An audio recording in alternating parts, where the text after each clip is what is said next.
আমার মনে হয় সব ম্যাচই সেরা আমার কাছে। আমি নিজের বেস্ট দিই মাঠেতে, বাট ট্রফি জিতলে অলওয়েজ ভালো লাগে। আর আমরা লাস্ট 8 মাস 9 মান্থস হার্ডওয়ার্ক করেছি এই ট্রফিটার জন্য, আর আলটিমেটলি আজকে ট্রফিটা পেয়েছি।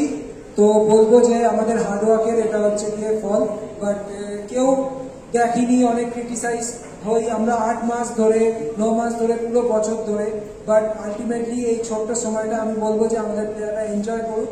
এই সময়টা খুব কম আসে। আর আমাদের বিহাইন্ড হার্ডওয়ার্ক যে করেছে পুরো medical team, staff, coaching staff, head coach থেকে শুরু করে মিডিয়ায় যারা কাজ করে, তো তাদেরকেও আমি থ্যাংক ইউ বলবো যে তারাও আমাদেরকে এত সাপোর্ট করেছে, তাই জন্য আজ এই ট্রফিটা জিততে পেরেছি। যখন শিল্ডের জন্য, ট্রফির জন্য এত বছর ধরে, লাস্ট 3-4 বছর ধরে তখন মানে দুটো টিম ফাইট করে, তখন তারা দুজনের কম্পিটিটর হয়ে যায়।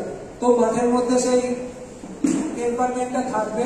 তো বাট আমাদের প্লেয়াররা অনেক কন্ট্রোল করেছে, নিজেকে বেস্ট দিয়েছে, মাঠে কন্ট্রোল করেছে, আর তাই জন্য আজকে আমরা রেজাল্ট পেয়েছি। তো বাস, থ্যাংক ইউ।